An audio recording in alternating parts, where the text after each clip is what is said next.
All right, so last couple of times I've been here, the booster pump's been on, running non-stop. And if you remember, a bunch of water got put into the cattail pond and it was leaking out into the desert on the east side. I now think that water was coming from our domestic water, because this thing has been running non-stop.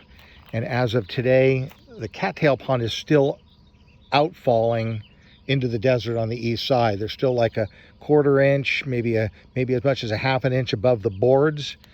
So I came over here and I decided to start shutting off valves to the from the domestic water.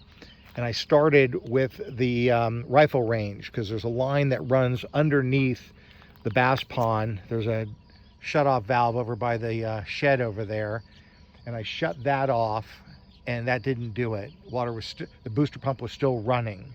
So I came back over here and I shut off those 2 valves, that valve, and that valve. So then it stopped.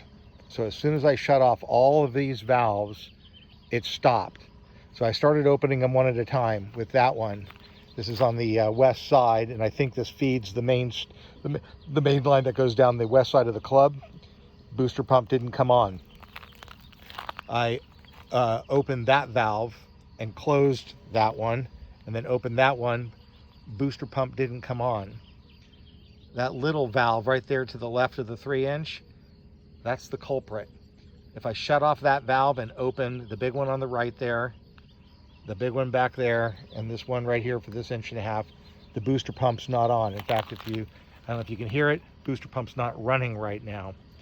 So wherever that little 1.5 inch line goes with that black gate right there and the handle, that was sending water somewhere, and I'm not sure where. I'm thinking the bass pond, or I'm thinking the cattail pond somehow.